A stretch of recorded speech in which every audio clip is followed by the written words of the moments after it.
निर्वहन के एक प्रकार से आदी हैं। इसलिए हम ज़रूर चाहेंगे, क्योंकि इन सभी लोगों को दोषी करार दिया गया, इसलिए हम चाहते हैं कि इनका भी पक्ष, मानवर इन लोगों का पक्ष भी जैसी कि व्यवस्था है उसमें सुन लिया जाए। कम से कम इनको अपने बारे में सजा के लिए क्या कहना है।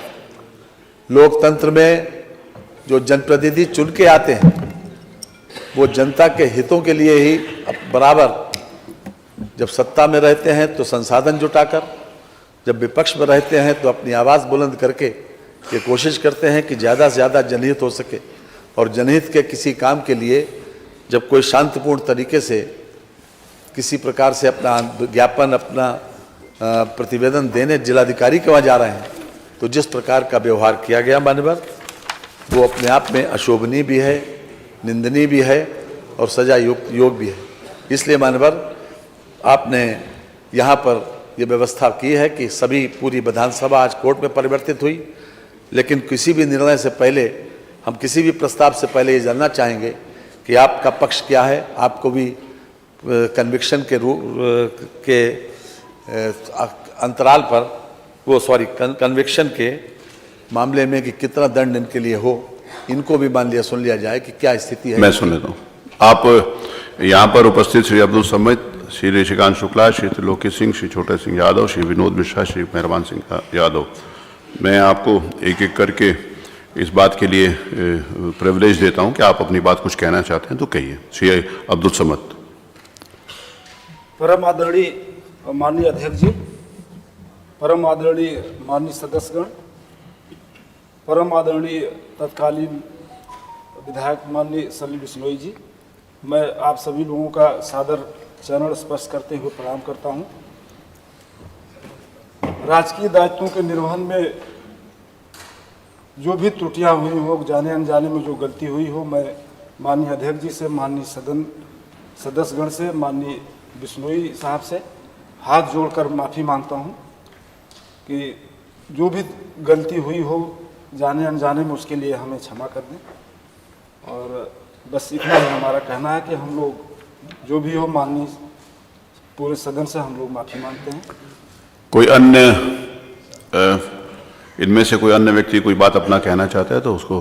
नहीं सर, आप पूछ लीजिए सबसे। चलिए, ये कुछ ये अपनी बात इनकी आ गई, श्री अब्दुल समद जी की बात आ गई, और बाकी सभी का वही है। आप बोल रहे हैं कुछ? बोलिए। परम आदरणीय अध्यक्ष महोदय, सभी विधायकगण, माननीय विधायकगण और माननीय सलीम बिश्नोई जी, आवाज आ जाएगी, बोलिए सीधा। हम लोगों में से अगर किसी प्रकार की दायित्वों को पूर्ण करते समय अगर कोई भी त्रुटि हो गई हो, उसको क्षमा कर दें और भविष्य में इसकी कोई कभी त्रुटि नहीं होगी। हम लोग सभी माननीय विधायकगण का सम्मान करते हैं और करते रहेंगे भविष्य में भी। जी, और कोई बोलना चाहता है? माननीय अध्यक्ष जी, जिस प्रकार से सभी सदस्य ये महसूस करते हैं, आज जो कटघरे में खड़े हैं, अब्दुल समद के साथ जो पांचों लोग कटघरे में खड़े हैं, उन सभी लोगों ने, बाकी सबकी भी यही राय है, सभी लोगों ने विनम्रता पूर्वक माफ़ी का प्रस्ताव किया है। लेकिन मान्यवर, लोकतंत्र में इस विधायिका का सम्मान बचा रहना बहुत ज़रूरी है। जैसा कि मैंने प्रारंभ में कहा था कि एक 4 लाख, 5 लाख, 6 लाख और 10-10 लाख लोगों से चुनकर लोग आए यहाँ पर, वो लोग केवल जनता के हितों में काम करते हैं। ये भी सही है कि ये अधिकारी लोग शासन के निर्देशों का पालन करते हैं, लेकिन मान्यवर ये अधिकार नहीं मिल जाता कि इन लोगों को किसी प्रकार से नाजायज़ तरीके से किसी को गाली दें, किसी को अब्यूज़ करें, किसी को अपमानित करें या डंडा चलाएं। जहां वहां पर कोई ऐसी परिस्थिति नहीं थी कि इस प्रकार का बल प्रयोग करें या किसी प्रकार से गाली दें, और इस प्रकार की स्थिति बाकायदा वीडियोग्राफी में आई है मानवर। ये सही है कि हम आपसे भी अनुरोध करेंगे कि संवेदनशीलता तो जरूरी है, निभाना भी चाहिए, लेकिन मान्यवर फिर भी चूंकि आज ये सदन कोर्ट में परिवर्तित हुआ और आपको सर्वाधिकार है हर तरह से, और इसके संबंध में भी कई प्रकरण यहाँ विधानसभा में, चाहे 1959 हो, चाहे उसके बाद सन 89 हो, इसके बीच में भी 1-2 प्रकरण ऐसे आए। लगातार इस बात को सुप्रीम कोर्ट ने भी मेजॉरिटी जजमेंट से इस बात को परिभाषित किया है कि किसी भी तरीके से जुडिशरी और जो व्यवस्थापिका है वो किसी प्रकार से एक दूसरे के काम में हस्तक्षेप न करे। और हम समझते हैं कि यहाँ का ये फैसला, आपका जो फैसला किसी भी कोर्ट ऑफ लॉ में कोई चैलेंजेबल नहीं है मानवर। इसलिए मैं विनम्रता पूर्वक ये प्रस्ताव करूंगा कि चूंकि इन लोगों का व्यवहार, अपने इन्होंने जो कुछ कहा है उसके ऊपर हम ये चाहते हैं कि मिनिमम इनको सजा दी जाए, इसलिए मैं प्रस्ताव करता हूं कि श्री सलील बिश्नोई तत्कालीन माननीय सदस्य विधानसभा उत्तर प्रदेश कानपुर नगर द्वारा श्री अब्दुल समद तत्कालीन क्षेत्राधिकारी बाबूपुरवा कानपुर नगर तथा अन्य 5 पुलिस कर्मियों के के विरुद्ध अभिसूचित विशेषाधिकार हनन एवं सदन की अवमानना के लिए दोषी कर्मियों श्री अब्दुल समद तत्कालीन क्षेत्राधिकारी बाबूपुरवा कानपुर नगर, श्री श्रीकांत शुक्ला श्री तत्कालीन थानाध्यक्ष किदवई नगर कानपुर नगर, श्री त्रिलोकी सिंह तत्कालीन उप निरीक्षक थाना कोतवाली कानपुर नगर, श्री छोटे सिंह यादव तत्कालीन कांस्टेबल थाना किदवई नगर कानपुर नगर, श्री विनोद मिश्रा तत्कालीन कांस्टेबल थाना काकादेव कानपुर नगर, श्री मेहरबान सिंह यादव तत्कालीन कांस्टेबल थाना काकादेव कानपुर नगर को 1 दिन यानी आज रात के 12 बजे तक दिन का कारावास की सजा दिया जाए।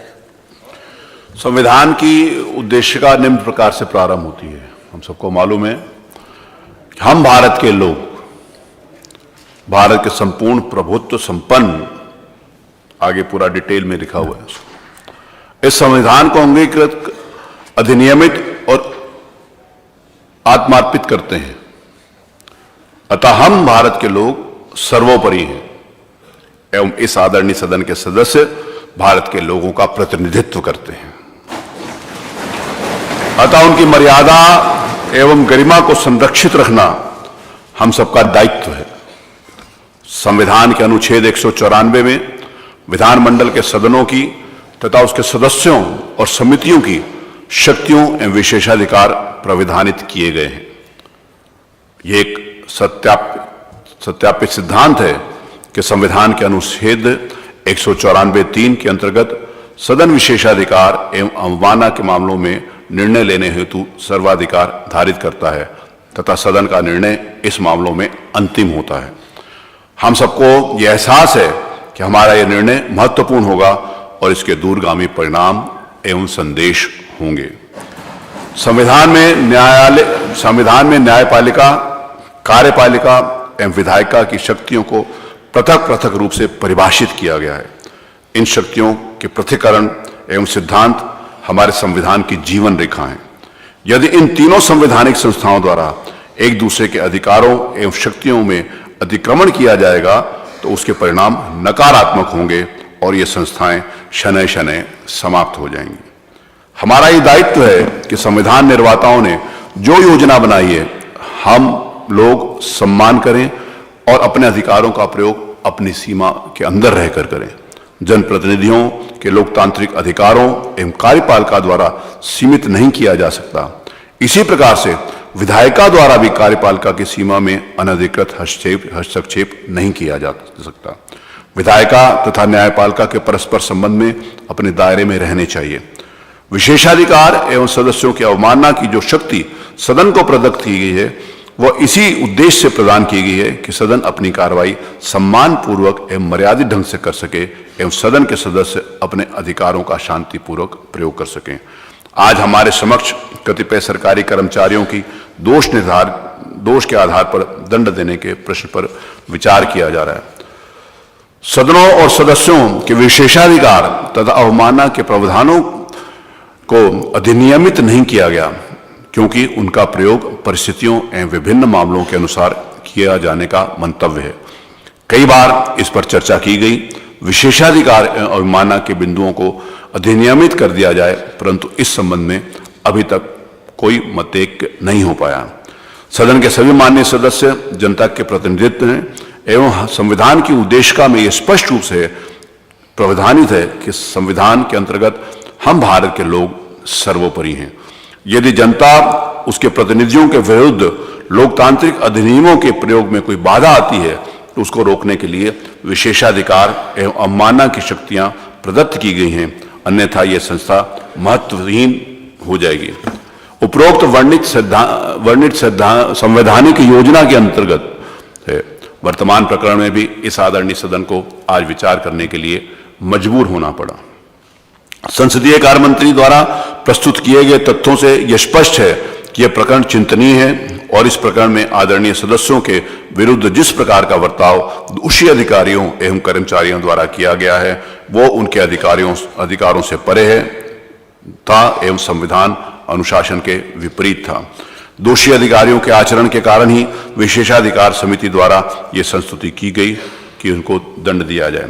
विशेषाधिकार एवं सदन के सदस्यों की अवमानना की शक्तियां विशिष्ट एवं वृहद हैं। हम इस बात को पूरी तरीके से भिज्ञ हैं कि इन शक्तियों का प्रयोग सामान्यतः नहीं किया जाना चाहिए, परंतु यह हमारा दायित्व है कि विधायिका की मर्यादा को संरक्षित करने हेतु इन शक्तियों का आवश्यकता अनुसार प्रयोग किया जाए। विधायिका एवं कार्यपालिका के बीच ऐसा व्यवहार होना चाहिए जिससे इन संस्थाओं की गरिमा बनी रहे एवं परस्पर सम्मान बना रहे। इन शक्तियों का प्रयोग जनहित के उद्देश्य में ही किया जाना चाहिए। इस सदन के एक आदरणीय सदस्य के साथ जो आचरण उनके शांतिपूर्वक प्रतिवाद के सापेक्ष किया गया वो निंदनीय है एवं इस संबंध में निश्चित रूप से एक संदेश जाना चाहिए कि विधायिका एवं उनके सदस्यों को लोकतांत्रिक अधिकारों के प्रयोग में इस प्रकार का आचरण न किया जाए, अन्यथा ये संस्थाएं समाप्त हो जाएंगी और संसदीय लोकतंत्र भी खतरे में रहेगा। हम सबका ये दायित्व है कि आने वाली पीढ़ियों के लिए ये उदाहरण पेश हो एवं इस संवैधानिक संस्थाओं को संरक्षित एवं सुरक्षित रखने के उपाय करें। सरकारी नौकरियों में जो लोग कार्य करते हैं उन्हें भी इस बात का एहसास होना चाहिए कि उनके भी संवैधानिक दायित्व हैं जिनकी लक्ष्मण रेखा है और उसको पार नहीं कर सकते, अन्यथा सीमाओं का उल्लंघन होता रहेगा एवं विधायिका कमजोर होती रहेगी। हमको ये याद रखना चाहिए कि हमारे पूर्वजों ने त्याग एवं बलिदान करके स्वतंत्रता प्राप्त करी है एवं संसदीय लोकतंत्र की प्रणाली को अपनाया है। यदि इसी सदस्य के जनता के प्रतिनिधियों के लोकतांत्रिक अधिकारों का हनन किया जाता रहेगा तो ये संस्थाएं बहुत आगे नहीं चल पाएंगी एवं हमारी स्वतंत्रता का कोई अर्थ नहीं रह जाएगा। सदन एवं उसके सदस्यों को ये शक्तियां किसी के डराने धमकाने दंडित करने के उद्देश्य नहीं बनाई गई, परंतु इस कारणवश अस्तित्व में आई कि सदनों की गरिमा मर्यादा एवं उनका संवैधानिक महत्व बना रहे एवं संसदीय लोकतंत्र सुदृढ़ हो। शासकीय अधिकारियों को संविधान के अनुच्छेद 311 में कतिपय संरक्षण प्रदान किया गया है